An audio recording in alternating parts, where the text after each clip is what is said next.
Zgjedhjet lokale do duhet të mbaheshin prej fundit të muajit gusht e më së largu deri në nëntor.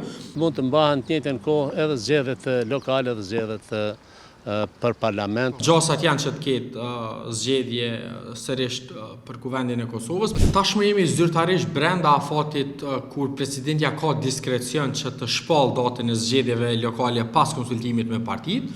Zgjedhjet lokale do duhet të mbaheshin prej fundit të muajit gusht e më së largu deri në nëntor, por që praktika deri më tani paktën në 2-3 mandatet e fundit tregon që zgjedhjet janë mbajtur herë në shtator e herë në tetor, me balotazhin që ka qenë normalisht në muajin nëntor.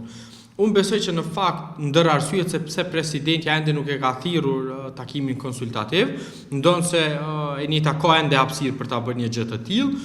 Besoj ndërlidhet edhe me situatën politike sa i përket konstituimit të kuvendit dhe një lloj sekreti publik që ekziston se partitë politike duan që nëse do të ketë zgjedhje të jashtëzakonshme, të njëjtat të mbahen në kuadër dhe në një ditë të vetme me ato lokale, në mënyrë që të evitohet rreziku i mospjesëmarrjes qytetare për shkak të lodhjes e mbase edhe apatisë që mund të lindë për shkak të situatës së krijuar politike. Procesi zgjedhjeve lokale është një proces i veçantë që parashihet edhe me kushtetutë edhe me ligjin për zgjedhjet e përgjithshme dhe zgjedhjet lokale dhe ai ka afatet dhe terminet kushtetuese dhe ligjore tjera. Presidentja duhet të kryejë punën e vet, ka që zgjedh punën e vet.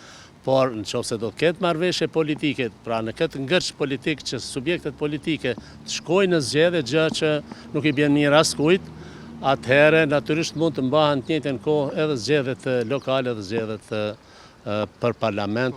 Nëse shihen në bazë të barikadimit politik që kanë partitë tek ne, gjasat janë që të ketë zgjedhje sërish për kuvendin e Kosovës, por në anën tjetër asnjë projekcion nuk paraqet rezultat diametralisht të kundërt apo esencialisht që do ta favorizonte qoftë lëvizjen vendosje apo partitë të tjera në rast të mbajtjes së zgjedhjeve.